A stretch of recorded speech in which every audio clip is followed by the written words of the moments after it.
Hello, everyone, and welcome back to our webinar series sponsored by the National Lottery Community Fund and the government. You're in for a treat today, so do come with your questions. Our speaker today is Abdul Rais, a diabetes community champion. Abdul is a well-known speaker and passionate about promoting a healthy lifestyle for people living with diabetes. I'm one of them, so I'm going to be listening really closely. So let me tell you a bit about Abdul. Abdul started on his journey as a diabetic patient and trained with Diabetes UK to speak to the Black and Asian ethnic minority community about diabetes. We are the main sufferers of diabetes. Abdul has been on BBC One as a case study for a show called How a Person with Diabetes Will Spend a Day. So that means he's followed around by TV cameras. He's been on several local radio stations, webinars, and conferences to speak about diabetes. They feature him in different Asian newspapers as well. He won the Diabetes Inspire Award in 2015 and was the Million Step Challenge champion in the same year, and is aiming for it again this year. He's that passionate, he's traveled to other countries like Dubai, Pakistan, and around the UK as well to speak about diabetes. He currently hosts two shows, one during Ramadan for the Asian Muslim community, and the other show in Urdu every Sunday on Pendle Community Radio from 6 to 7 p.m. If you're interested, you can join him. Let's welcome Mr. Abdul Rais to the broadcast. Thank you for joining us today, Abdul. Pleasure to be here. Thank you very much. So, how did it feel? With cameras following you around for that challenge that you were doing, the day in the diabetes patient's life. Yeah. So, can you tell us a little bit about that? Yeah, sure. They approached me, BBC approached me because what happens is Diabetes UK promote the community champions by referring to various media outlets and ask us to talk about diabetes, and our own personal experiences, as well as trying to raise awareness. So yeah. BBC, it was a local version of BBC called Look East. We have a program in our region on BBC One. This is going back a few years now, but they asked if they could come over on a particular day. It just so happened that day happened to be Eid. We were celebrating Eid. So I said to them, I'm going to be busy. They said, well, would you mind if we came over and sort of like followed you? I said, I'm going to be visiting friends and so on. So they said, is it okay if we come over? You won't notice us, right? Okay, so they came over and it just started from my house. They filmed me, just sort of moving around the house a bit and, excuse me, talked a bit about what we were going to do in terms of celebrations. And then we were invited to a friend's house and they followed us there. I say they spent a whole day with us.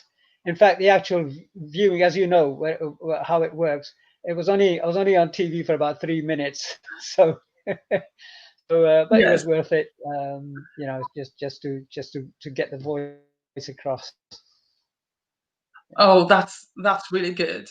So without further ado, I will put you on screen to talk about diabetes. And everyone, if you have any questions at all, please just leave them in the link in the comment box. And at the end of Abdul's talk, we would answer your questions. I hope you enjoy, because I'm going to be listening really closely to this because I'm also a diabetes patient. So take it away, Abdul. Thank you very much. Thank you. Hello, everyone, and welcome to this webinar. I'm not going to be using any PowerPoint presentation or anything like that, so I'm afraid you're going to have to listen to me, and I hope you'll stay awake for the next half an hour or so. We will, of course, take the questions at the end, and I'll be happy to answer any of your concerns, any questions, any comments you'd like to pass on as well. So So by talking about what diabetes is, and as Hilary said in the introduction, I was actually diagnosed in November 1999. And at the time, I had no idea what diabetes was. It was just the general, um, misinformation. I would say that if you have diabetes, then you are not allowed any sweets, which I found out afterwards not necessarily to be the truth. In any case, I ended up in hospital with something else. But while I was there, they did some blood tests and informed me that I had diabetes. And I didn't know what diabetes was, so I told them that, and they said to me that if I hadn't turned up for another 3 or 4 hours, I would have actually gone into a diabetic coma. Now, with hindsight, all the symptoms were there, which I'm going to talk to you about shortly. But because of my ignorance, I had no idea what that meant. I had an excuse for every single symptom that I had. Um, tiredness due to a lot of hours I was spending traveling and so on and so forth. So there was always an excuse for everything. The last thing on my mind was diabetes. However, after I was diagnosed and they told me that I would have to go on insulin, that really petrified me, because if there's one fear I had, that was needles. I couldn't handle needles, and so to me it was a question of how am I going to do this? But bless them, they were very good to me in the hospital. I spent 2 weeks. They trained me how to check myself. And when I left the hospital, they gave me lots of leaflets and booklets to read. And among them was some information about Diabetes UK. So I approached Diabetes UK, and in the first 12 months, I was really, nagging them day and night, asking all kinds of questions. And they, at the end of the year, I went back to my GP and came off the insulin as a result, because I managed to keep my blood glucose levels under control. And at the same time, Diabetes UK offered me the chance of training for the Diabetes Community Champion, because they said, because I felt so passionate about the whole thing, they said, that I would be a good asset to them. And thanks to them that I since then I've been just it's really become my mission in life to raise awareness at every given opportunity, because I didn't want anybody to go through what I went through. And I was obviously fortunate enough that I was diagnosed when I was, because had I not been diagnosed, then that could have been the end of me on that day. So coming onto the subject of diabetes, what is diabetes?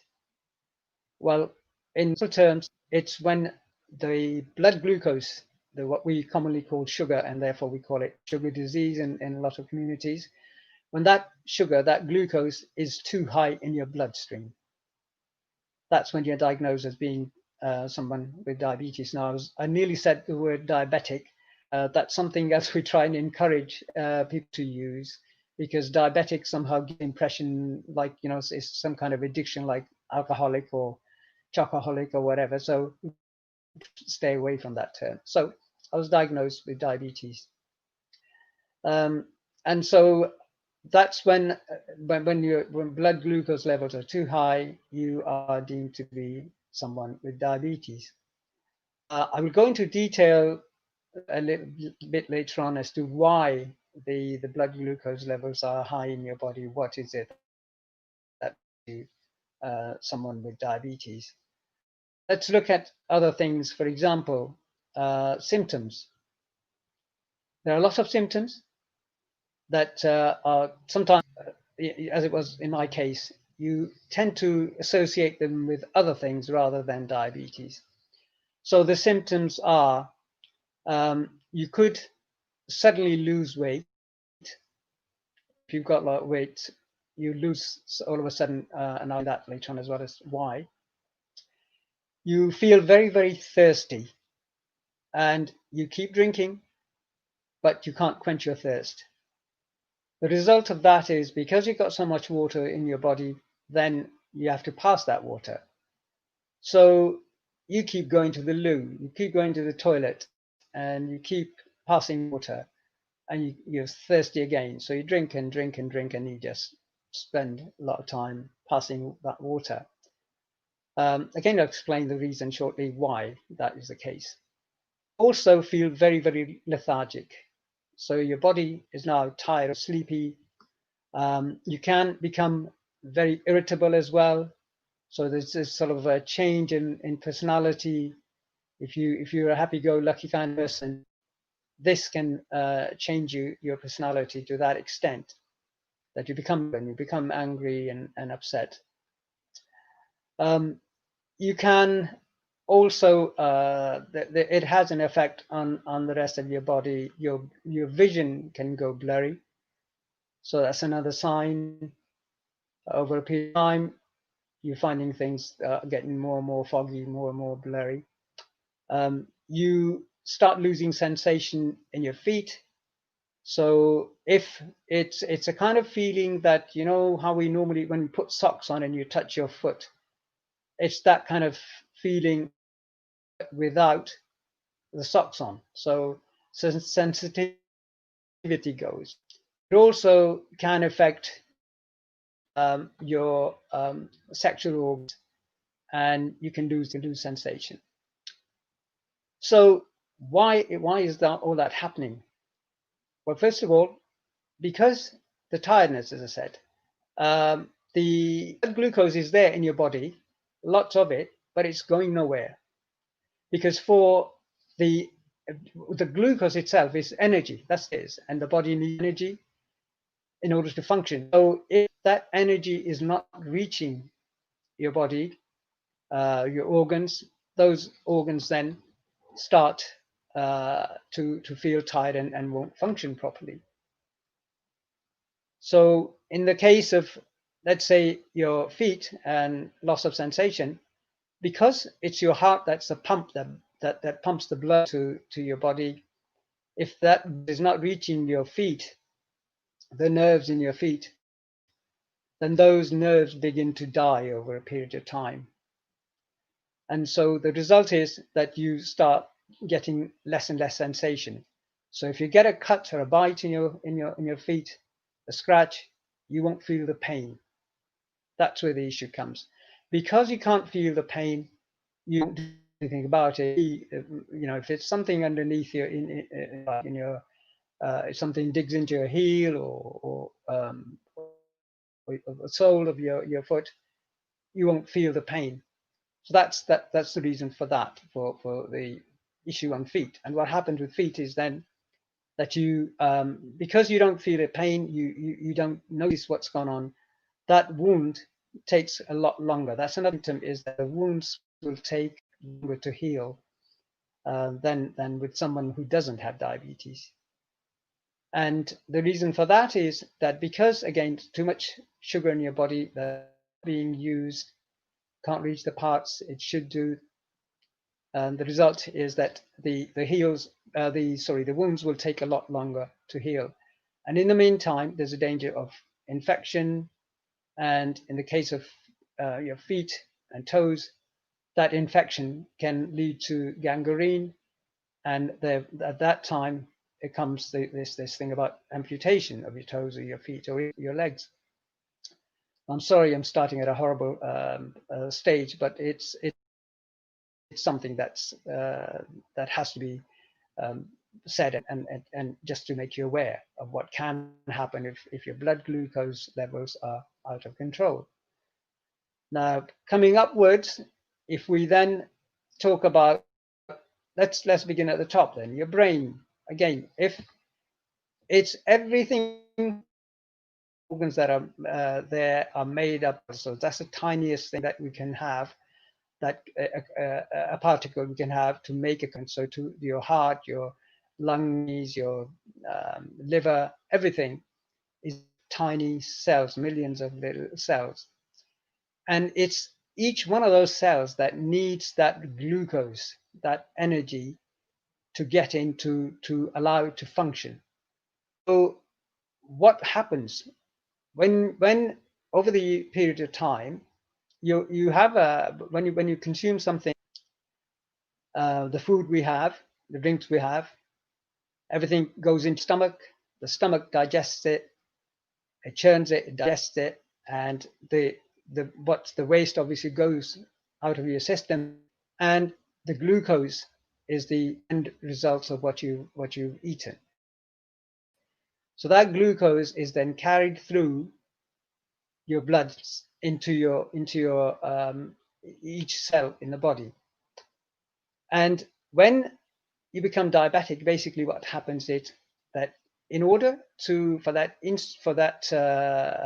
glucose to go into your cells, it's a kind of a chemical key.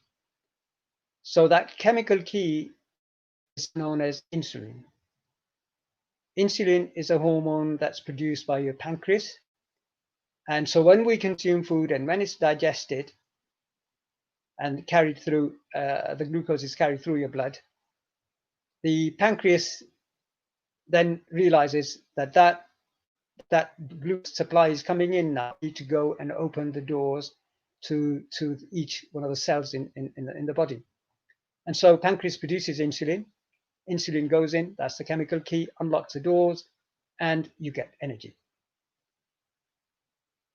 Over a period of time, when we are not taking care of ourselves and body starts, the glucose is going round and round, and we're eating and we're not doing enough physical activity, the insulin is going to come to a point where your pancreas will say, that's it, enough, I'm now tired, I can't do anything.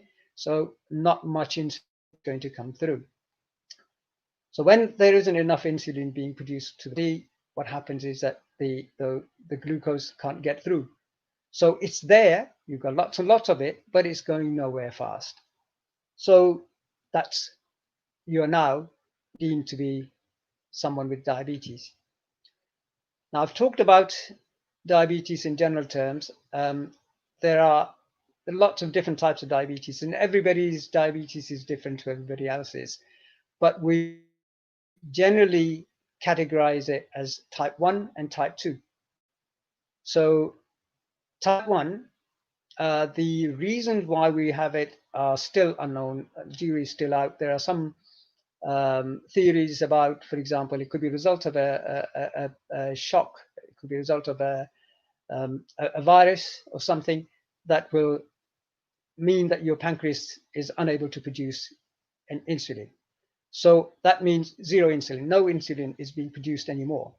So you are then diagnosed as having type 2 someone with type 1 diabetes, apologize. Type 1 means no insulin at all in the body. We used to think at one it was a childhood related condition, i.e. you may be born with a dodgy pancreas, or it got damaged in the early years of your life, and therefore it was always associated with that. But the definite reasons are unknown. But over the years, as more and more research is being done, we have come to realize that it isn't just the youngsters. It could be anybody, but primarily still mostly the youngsters. We had a case of our ex-Prime Minister, the UK Prime Minister, Theresa May. She was diagnosed with type 1 when she was in her 50s. So it isn't always type 2 is different. It's different in the sense that a lot of the reasons for it are known. It's that there are kinds of treatments for it that are available. Type 1, the only answer is insulin. You inject yourself with insulin, and it's there. And then when that insulin runs out, then your blood glucose levels will rise again, and you'll need to inject yourself. Type 2 uses a lot of different medications, combinations of tablets and other therapies, and sometimes insulin as well. It just depends on how your body is coping with blood glucose levels. But also hand in hand with that goes the physical activity. How fit are you? How much exercise are you doing? And by exercise, I don't mean you have to go to a gym and run 10 miles every day. Of course, it's great if you can do that. But if you're someone like me then the only thing I have ever done is walking, and I do lots, and I have been doing that for the past 20 odd years. And as Hilary mentioned, I'm currently just finishing off the 1 million step challenge Diabetes UK. In fact, I'm going to be hopefully in the next 2 days or so reaching my 1.7 million target. So walking is something good. So the exercise is combination of exercise and other things. Other things, medication. And there are lots of tablets, as I said. I'm not going to go into the details of each one, but you know, your doctor is the best person to help in that regard. Now, in terms of your weight issue, most people, obesity is related to type 2 diabetes.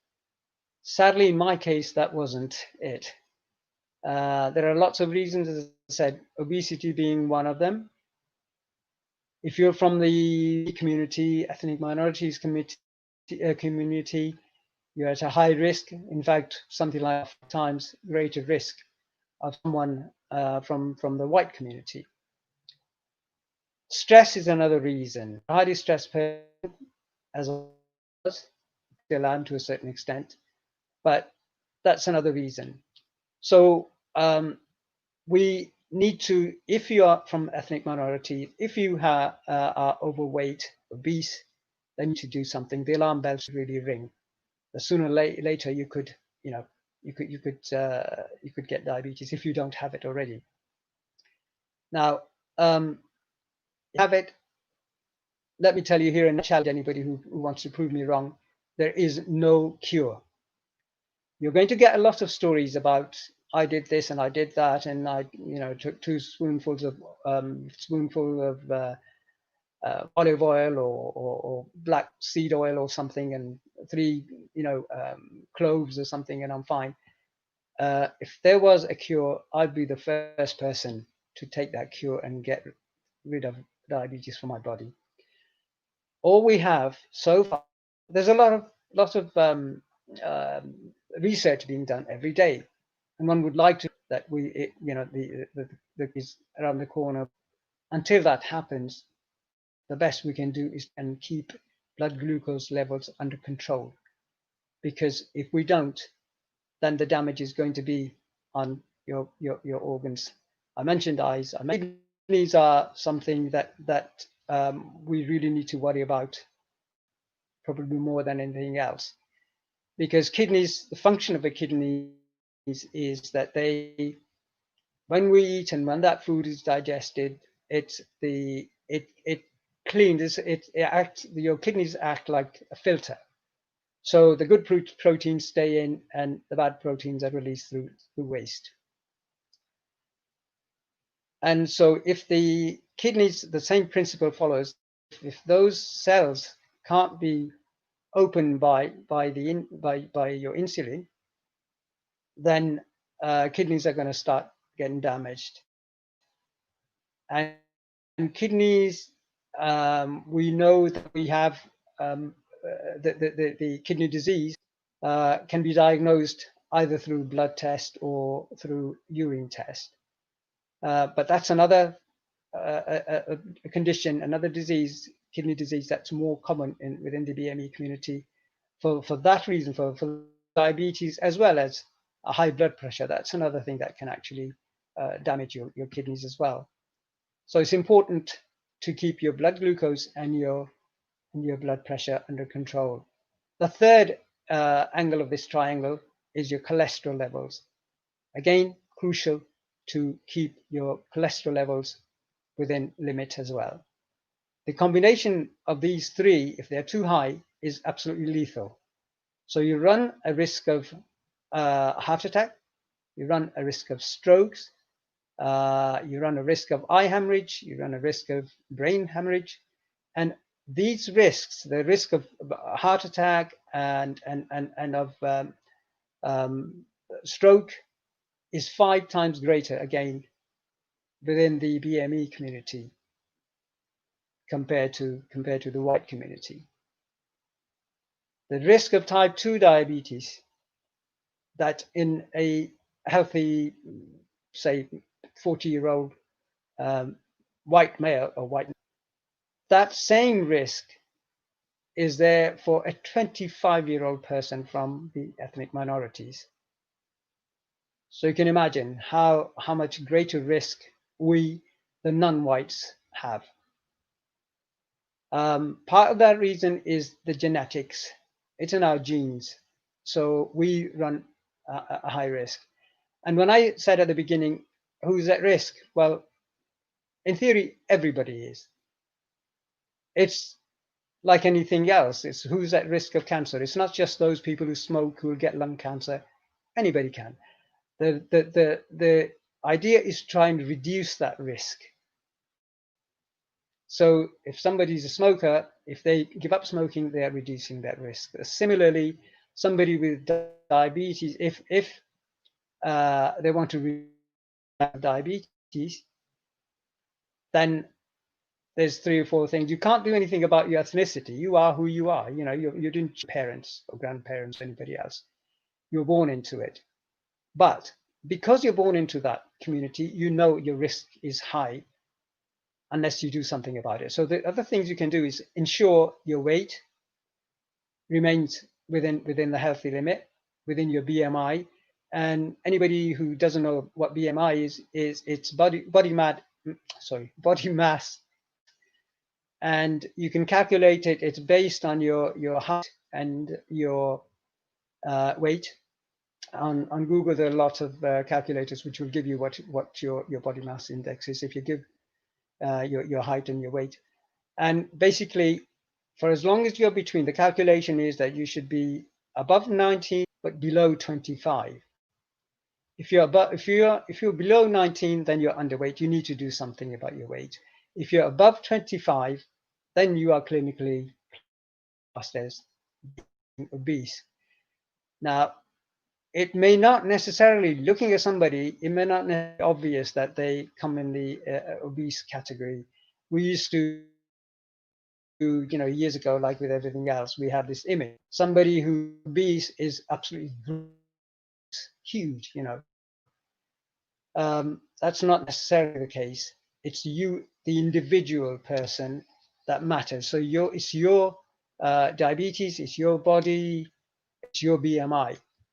So there's no glove fit all remedy, I'm afraid. We all have to look at ourselves, and we all have to do individual things.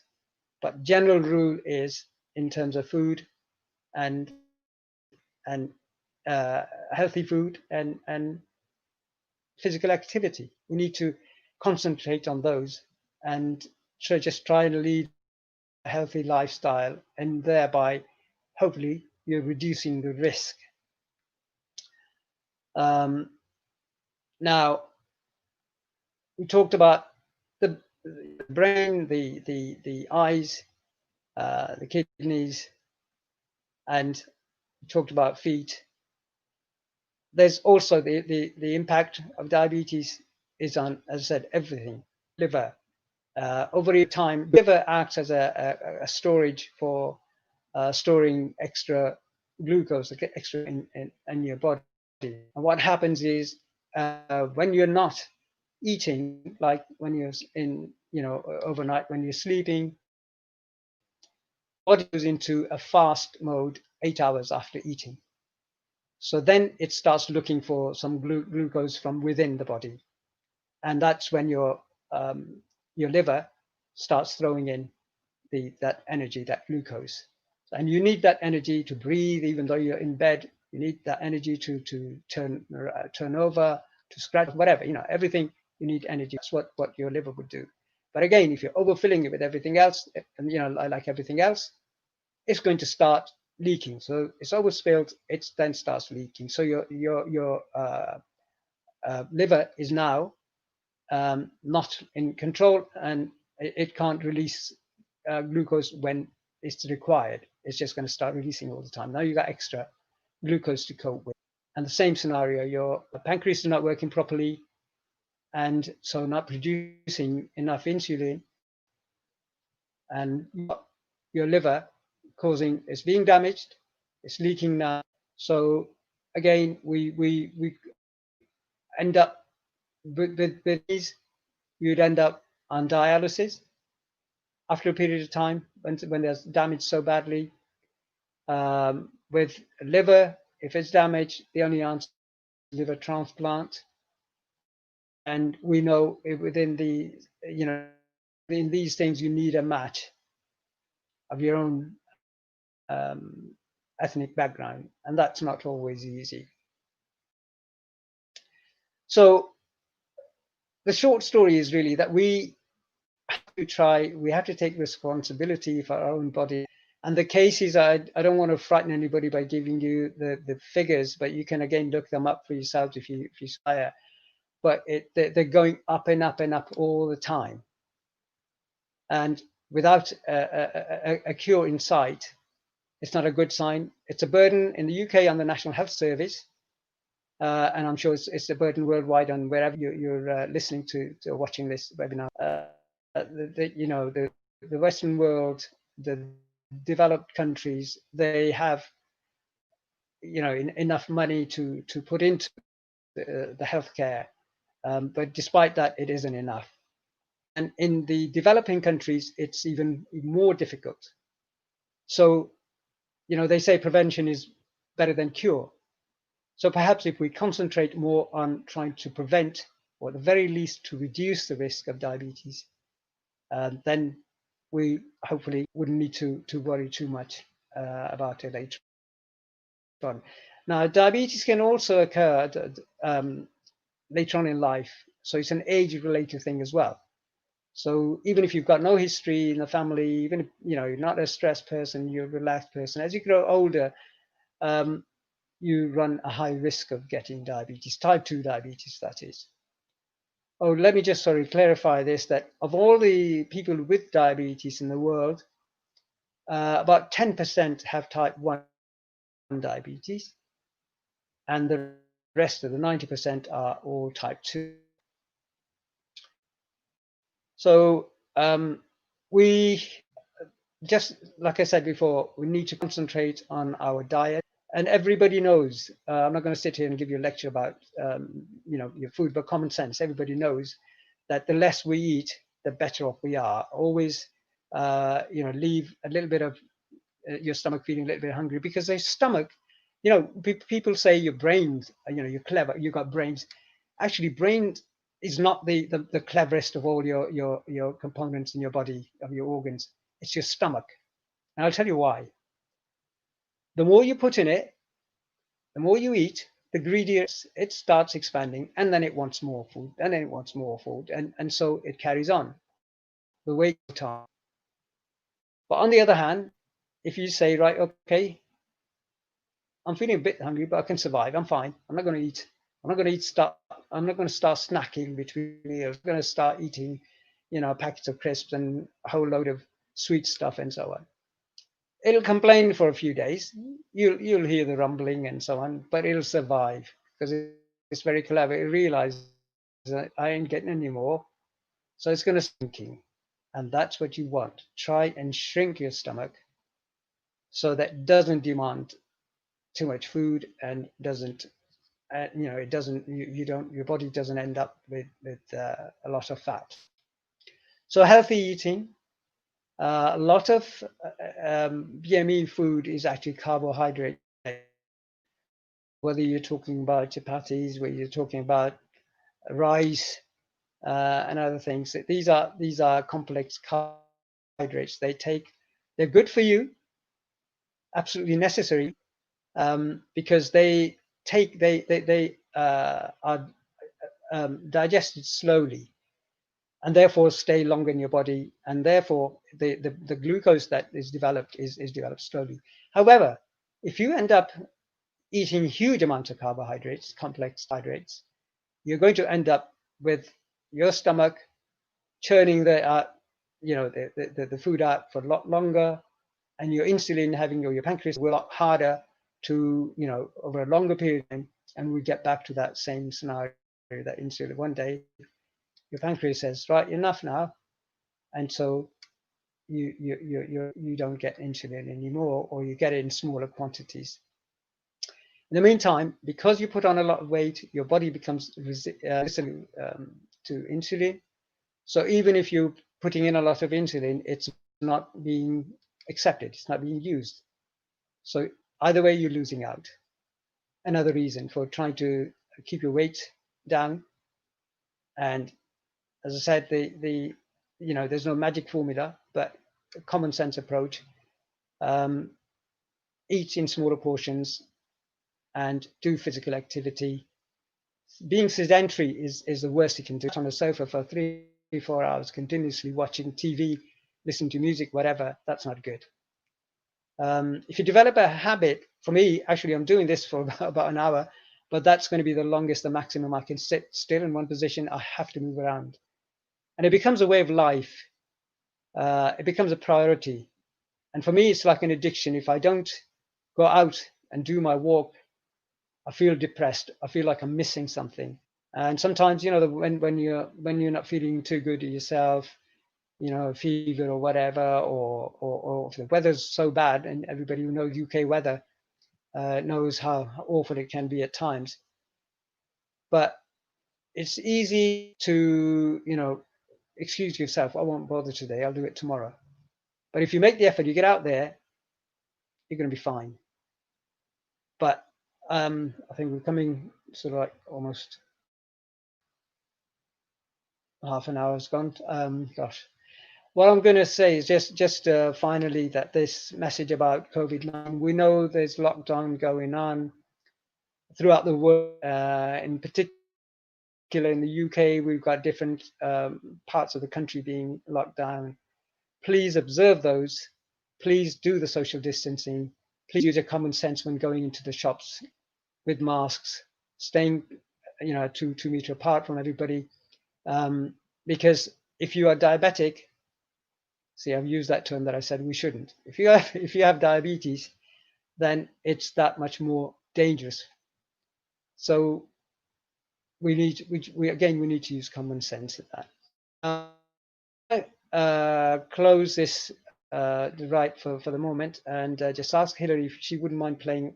It's a very short video. It's about 2 minutes long. It tells you about the National Health Services diabetes prevention program. So I request if you just, I'll take any.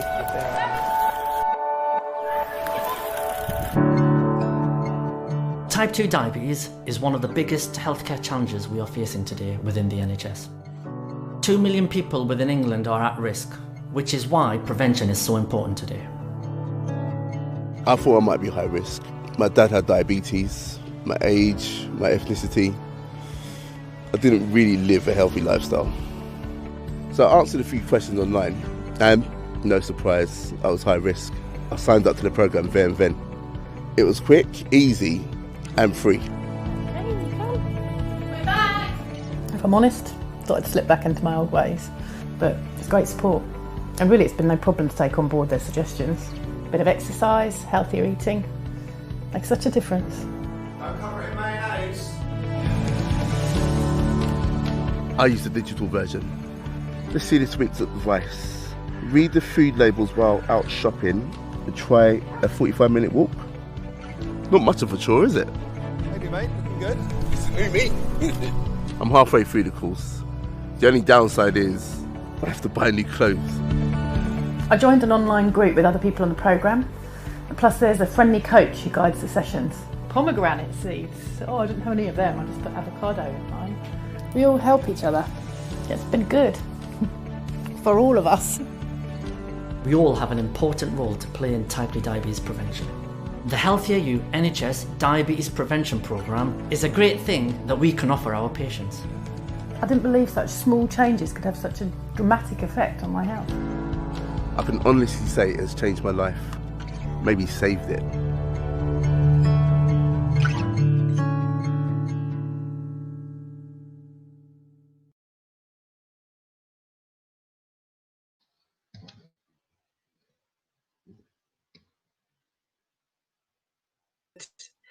Welcome back, and thank you so much, Abdul, for that talk. Do you have anything else to add? Because quite a few questions have come through.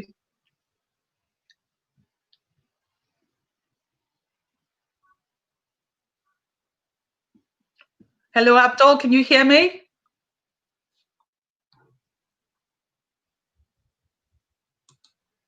Hello?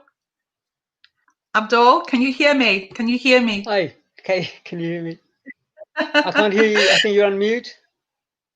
No, I'm not Right. on mute, no. Yes. So I said, thank you very much for that talk. Do you have anything else to add before we start on the questions? No, not really. Just to say, if anybody still feels they need to get in touch with me, they can come through yourself, or I can leave my email address or whatever. Yeah, so that's all I need to say. It's such a vast subject, to be honest. I probably could talk for next 2-3 hours, but I've only covered one aspect of it. So hopefully, sometime in the future, maybe we can look at the rest Yes. of it. We would definitely have you back to come and speak Thank you. more on different areas, because this is so important for the Black and Asian communities, because we are actually more disposed towards, getting diabetes. I'm one through kidney disease, transplants, and then post-transplant diabetes, which is almost like type 2. So there's two sides to it. It's either, I'm managing myself on one side or the other. So going forward, there's been a few questions. I'll just see.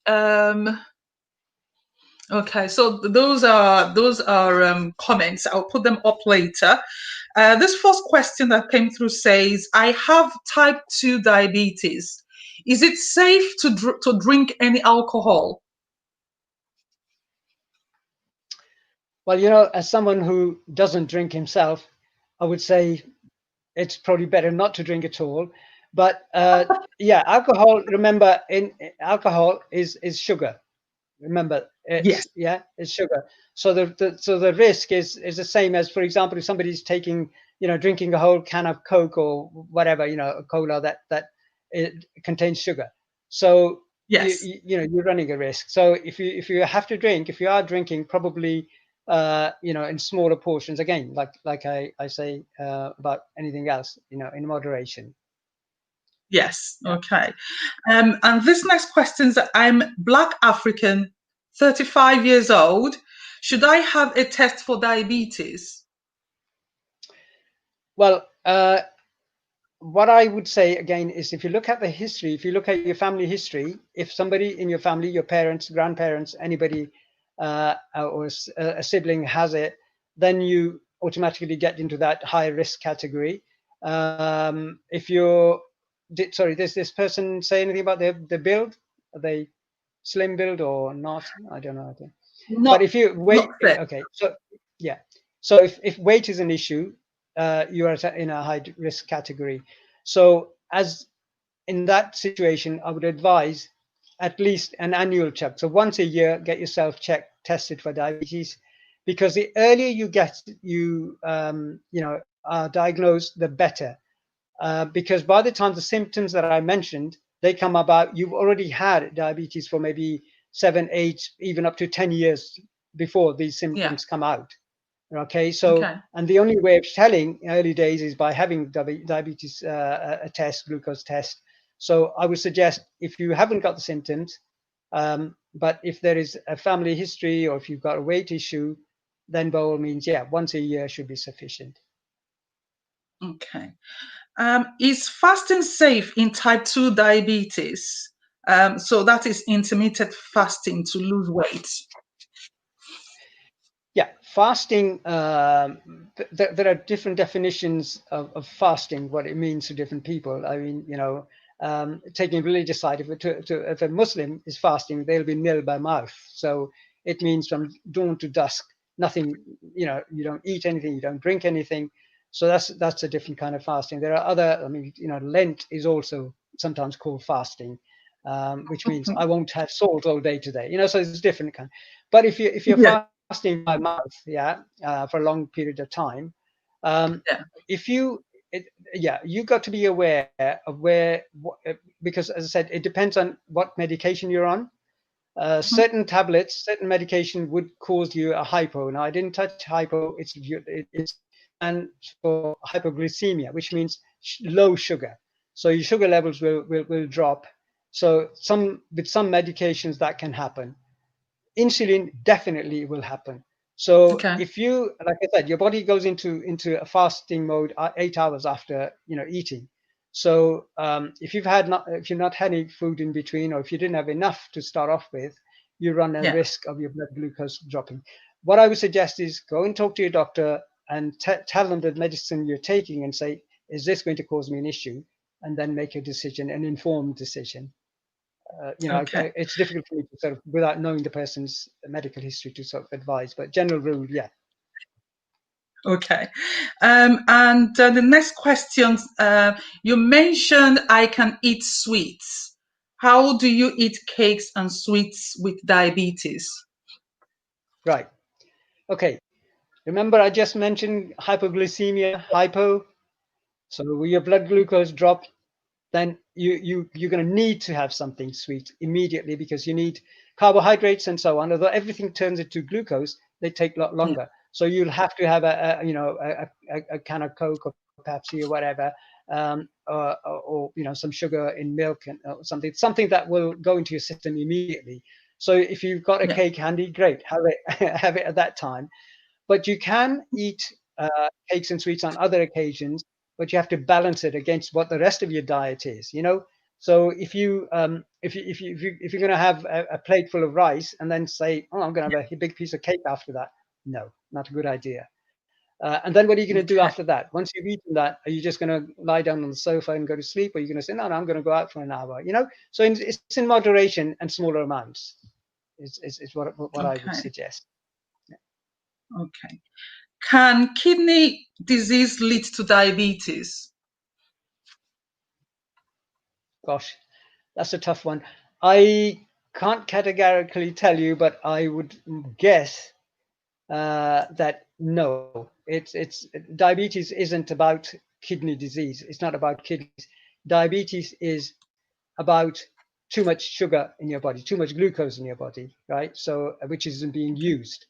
So I would not think so, but if there's a medical expert watching or listening, by all means correct me. Okay.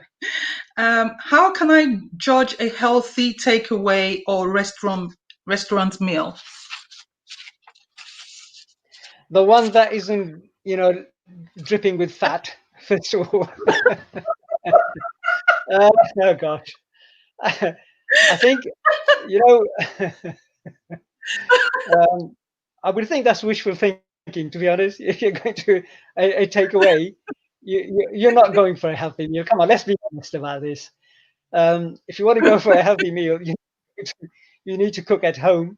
Get so you know exactly the amount of fat that's gone into that.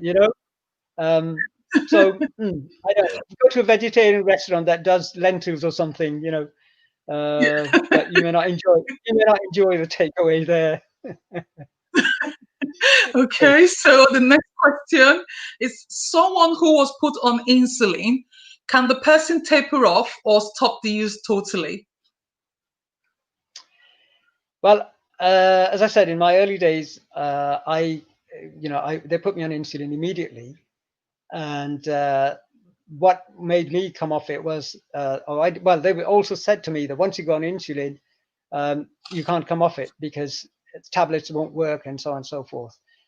So after the first year of being on insulin, when I went back, my blood glucose levels were perfect, really, at that time, better than they are nowadays. And they said to me, okay, we'll take you off insulin for about 3 months just to give you, stop the holes from leaking in your body wherever you've been injecting yourself. No, joke. But so I was determined not to go back on insulin. And because I'd taken trouble of understanding my body of medication and understood diabetes thanks to Diabetes UK, that was 2001. I didn't go back on insulin until 2013. And instead of 3 months, they lasted 13 years. The reason why I had to go back was because by that time, I had exhausted every medication that was around at the time. And my blood glucose, they weren't extremely high, but they were just too high for my own liking. So I reluctantly went back on insulin. But this time, insulin didn't agree with me. I was in a lot of mess. I was all over the place, getting hypos all the time, blood glucose levels. But it got to a stage where I was petrified of going to sleep in case my blood glucose go, haywire. Then I went back to my doctors and we discussed some more possibilities. They suggested one or two new products that come out on the market then, and I tried some of those, and thankfully I have not been back on insulin since.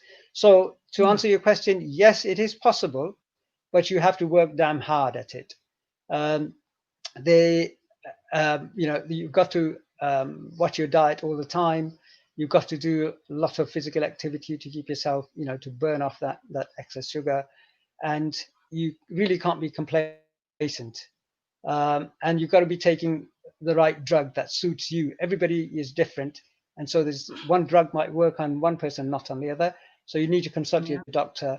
But there are alternatives to insulin. Yes, that's all I can say. Okay. Thank you very much for that. There's one that's coming as well. Florence Rhodes. I read metformin causes cancer and was recalled in May. 500 mg and 700 grams. I told my GP and he said rubbish. It's not true that it affects the kidneys. So what other medication is there? Okay. Well, first of all, metformin is one of the best drugs as a first form of defense for diabetes. That much I can tell you. As for it may or may not cause cancer, well, you know what? If you take if you buy a packet of paracetamol or Panadol or any of these, basic headache products, it will tell you everything from headache to cancer. It can cause you this, it can cause you that, on all of the medication. The reason why they have to say that is because of this, I'm sorry to say, American compensation culture, where people will be suing pharmaceutical companies because they said, oh, your drug, I took this and he gave me this, So to cover themselves, they put everything under the sun, every condition, say, it can cause you this, it can cause you that. I am not aware of any negative effect of metformin apart from one. And that is that it can cause you stomach upset, it can cause you diarrhea, but not for everybody. Some people, it can, if it doesn't work, it'll work. However, you can still get a form of metformin. The reason why that is because metformin, it comes in its pure form. And so it may not agree with some people. I had an issue with it, but I know lots of people around me who, been taking it for years, nothing wrong with it. But there's an alternative to metformin. It's called glucophage, and glucophage is the same thing as metformin, except that it's coated. And because it's coated, it's more gentle. It goes into your system in the bloodstream a lot slower, and therefore it's kinder to your stomach as well. Yeah. So if the only problem you're having with metformin is that your tummy is upset, then you can go back to your doctor and say, can you give me the alternative, please? And you will get that, and you should be okay. But no, as far as the rest of the allegations are concerned, I don't think so. I've not heard of anything like that. Well, I can confess to that. Metformin dealt with me, and I went back and I said, I'm not doing this. Let's try the food control option. And well, I am just yo-yoing between everything, and I'm meeting my doctor this next week to discuss a way forward, because I can't continue like that. Because for me, as a kidney disease patient, it is really hard, because what I can have as a kidney disease patient, I can't have as a diabetes patient. What I can have as a diabetes patient, I can have as a kidney disease patient. So it's really hard, balancing it. So it's always one thing or the other. I'm only restricted to a few foods. So what do I do in that situation? Well, one of the compliments of metformin is that it does actually support the kidney function. It is supposed to help kidneys. But being a kidney patient, it's if you've got kidney disease, then obviously the dynamics change. Yeah.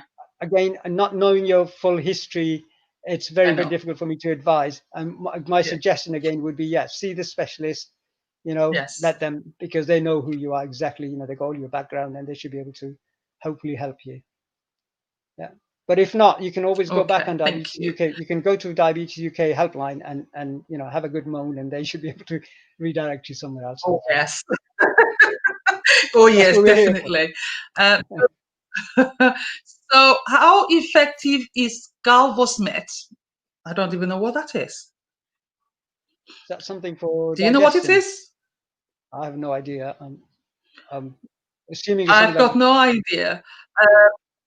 Sorry, it's from Cynthia. Cynthia, we're not sure what that is. If you can explain, I'll put your question back on the screen.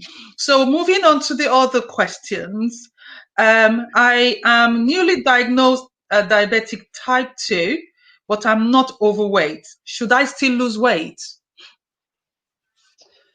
No, you. If you've been advised to, then yes. You're saying you're not overweight. I don't know what your BMI is, so perhaps you need to work on that. Check your body mass index and see where you're at.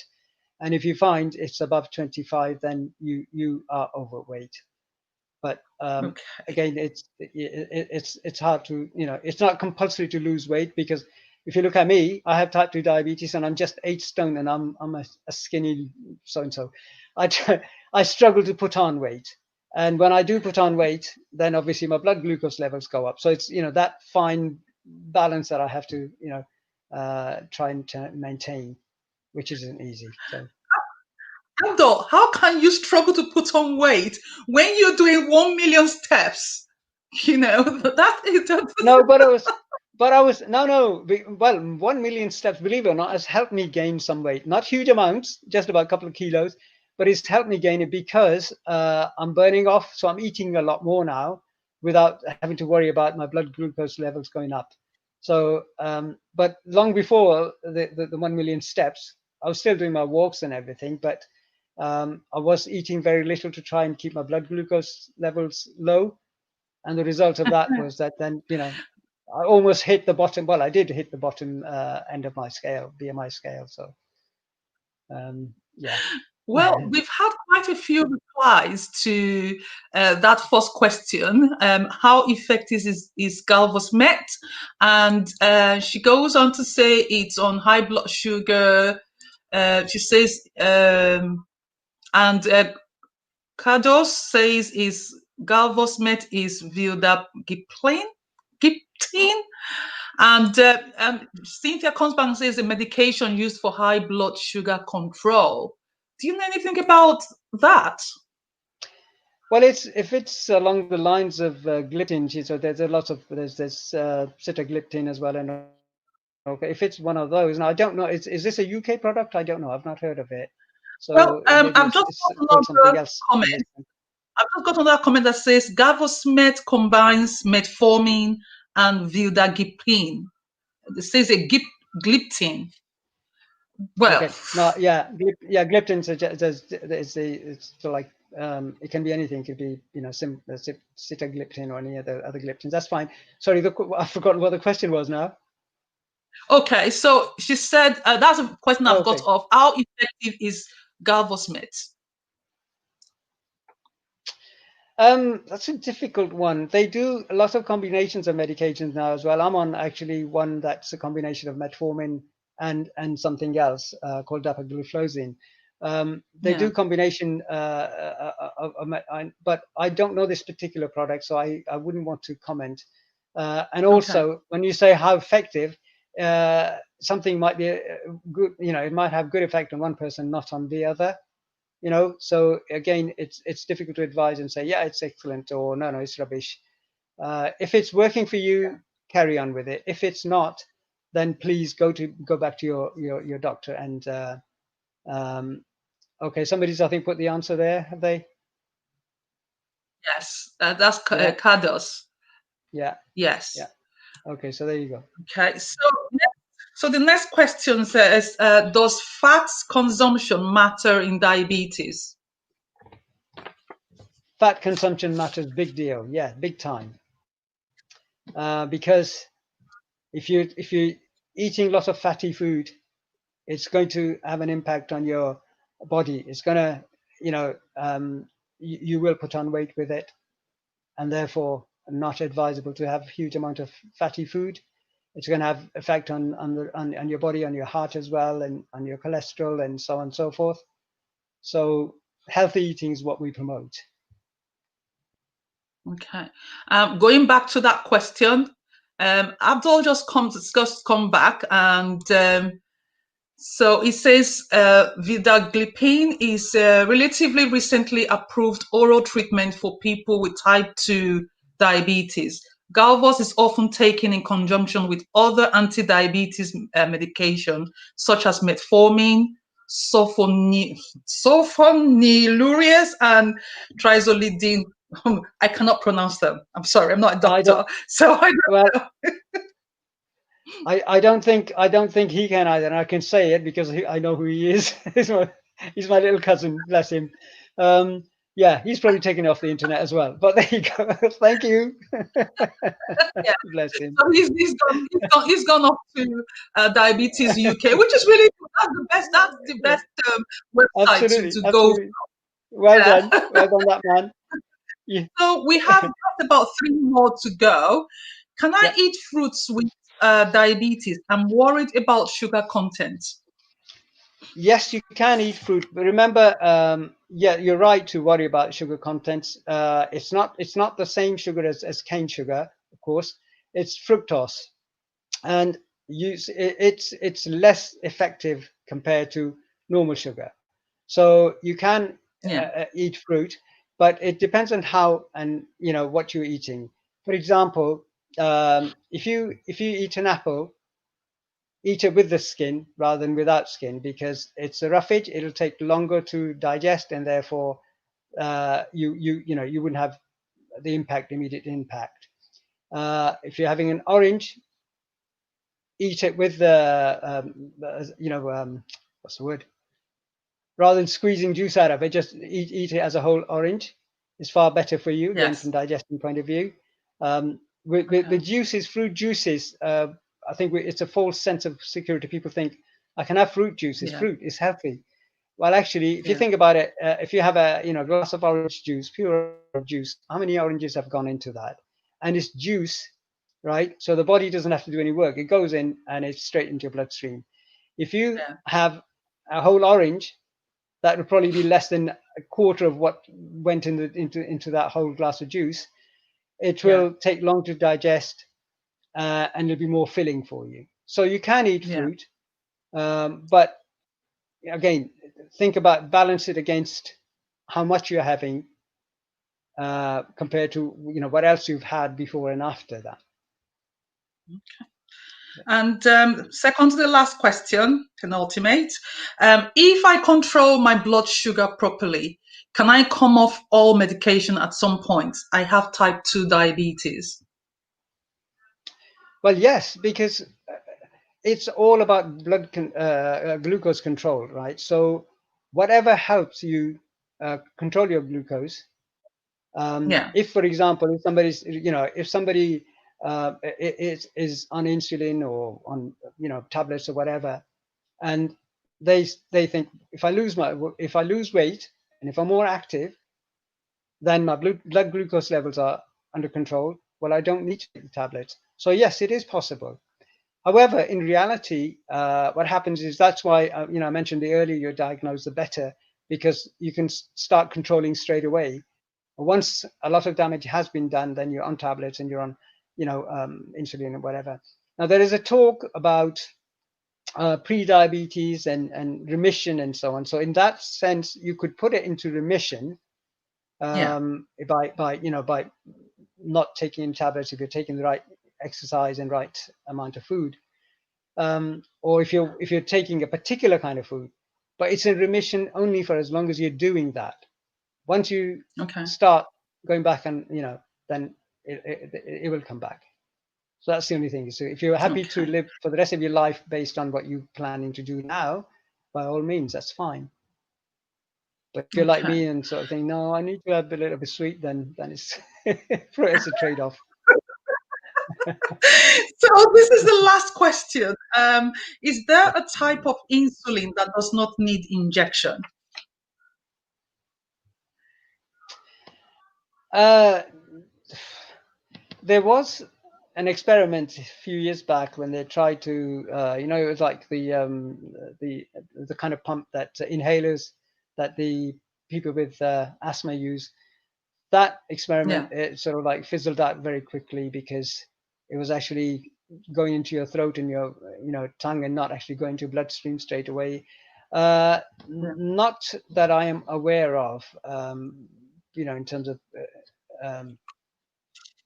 So you can have, I mean, you got insulin pumps and stuff, right? But they again, they are very expensive, and they're usually in this country they're allocated to people with who are young youngsters, teenagers and so on. They will they will help them. But that's a possibility. What's this? Sorry, so I'm just putting up a few comments on screen that have come in from people who are listening. So from S. Rice says, diabetes well explained and presented, Abdul. The Cameron Memorial Welfare Association says, thank you for sharing your personal experience. Very informative webinar. And I'm just looking at, so, and Olive says, it's a very vast topic, Abdul, but you did a great job. And there's this little emoji there, clap, clap, clap. I'm just trying to see if there's any more. No. So, thank you very much. I think that's the last of the questions. Thank you very much, Abdul. We really appreciate you coming out. It's been a really informative session, and I hope that everybody has gained something. I know I've done. I'm going to keep rewatching. So it's going to rebroadcast. So if you're watching right now, you know somebody who would benefit from this webinar, if you just tag them and ask them to come watch this, there is no need sitting down and suffering in silence. There's information out there, and that's why it's scrolling at the bottom of the screen. If you want more information, you can go to www.diabetes.org.uk or to their YouTube channel, or go onto YouTube and type into the search box Diabetes UK. It will take you straight to the diabetes page, and there are different videos on there that you can watch that will help you on your journey with diabetes. I definitely am going to do that because there's a whole lot of information on there. Unfortunately, we don't have much time to continue. I would have loved to listen to Abdul for the rest of the day, but we've taken enough of his time. So on behalf of everybody who is watching and who've gained a lot from you today, I want to say thank you for giving us your time today to speak on here. Don't forget that Abdul has a radio show every Sunday from 6 to 7 p.m. on the Pendle Community Radio. So if you want to join him, although it's in Urdu, but I'm sure Abdul can look for a way to translate that. So and get someone to translate when he's speaking so you can understand what he's saying. Now, he's such a hero, going around talking to people about diabetes. And a lot of us in the Black and Asian ethnic minority communities, we suffer from this. So don't be shy, ask questions. If you want to speak to Abdul, if you contact me on our email, which I'm going to try and put up right now. Let's see if I can find it. If you want to speak, it's not right, it's not there. So if you want to speak to Abdul, just let me know, contact me, and I'll put in touch with him. Or if you have any questions, just send me those questions. I'll forward them on to Abdul and ask if he wants to speak to you. So thank you for coming on and watching till the end. Thank you, everyone. And again, thank you, Abdul. We really appreciate you coming out. So Now, speaking to everybody who's watching and those who are not watching are watching the rebroadcast. Next week, we're going to have another person speaking. We're hoping it's either somebody from immigration or somebody from or getting someone from another, I've forgotten the, but it's somebody from the renal department coming to speak. I think they're coming to speak about, oh geez, I've forgotten what it was about. But do sign on next week. I'll let you know the time and the day because we have to work with the people who are coming out to speak to people. So again, thank you very much for watching and hope to see you next week and next weekend at some point. Okay then, thank you. And this is Hilaria Asumu signing out from Wish BME Network. Thank you very much. Bye.